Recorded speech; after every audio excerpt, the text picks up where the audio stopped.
नमस्कार, आपण पाहता हिरकणी न्यूज. हिरकणी न्यूज प्रत्येक क्षण ताज्या घडामोडी आणि महत्त्वाच्या प्रत्येक बातमीसाठी नेहमी तत्पर.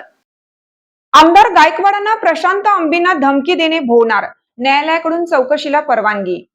काही दिवसापूर्वी आमदार संजय गायकवाड यांना गोविंद पानसरे यांनी तब्बल 37 वर्षापूर्वी लिहिलेल्या शिवाजी कोण होता या पुस्तकावरून मोठा वाद निर्माण केला होता.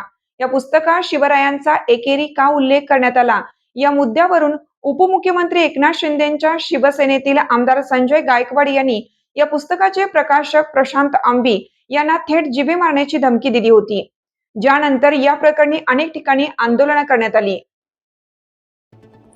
आमदार गायकवाड यांनी प्रशांत आंबी यांना दिलेल्या धमकीचा कॉल रेकॉर्ड ही सोशल मीडियावर व्हायरल झाला होता. ज्यानंतर या प्रकरणी राष्ट्रवादी काँग्रेस शरदचंद्र पवार पक्षाचे आमदार रोहित पवार यांनी प्रशांत आंबी यांच्यासोबत पोलीस स्टेशनमध्ये जात संजय गायकवाड विरोधात गुन्हा दाखल करण्याची मागणी केली होती. त्यामुळे आता हेच प्रकरण आमदार संजय गायकवाड यांना भोवणार आहे, कारण या प्रकरणी न्यायालयाने पोलिसांना संजय गायकवाड यांची चौकशी करण्याचे आदेश दिले आहेत.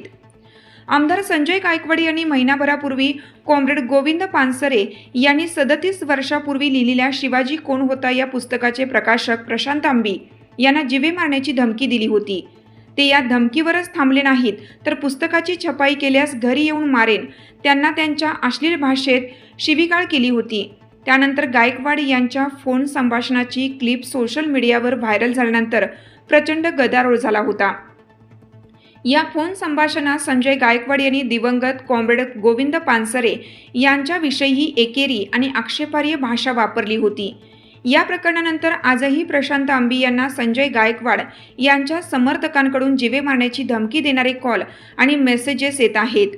त्यामुळे आमदारांवर गुन्हा दाखल हवा अशी मागणी आंबी यांच्याकडून करण्यात आली आहे. आपल्या हिरकणी न्यूज चॅनलला लाईक करा, शेअर करा आणि सबस्क्राईब करायला विसरू नका आणि रहा अपडेट.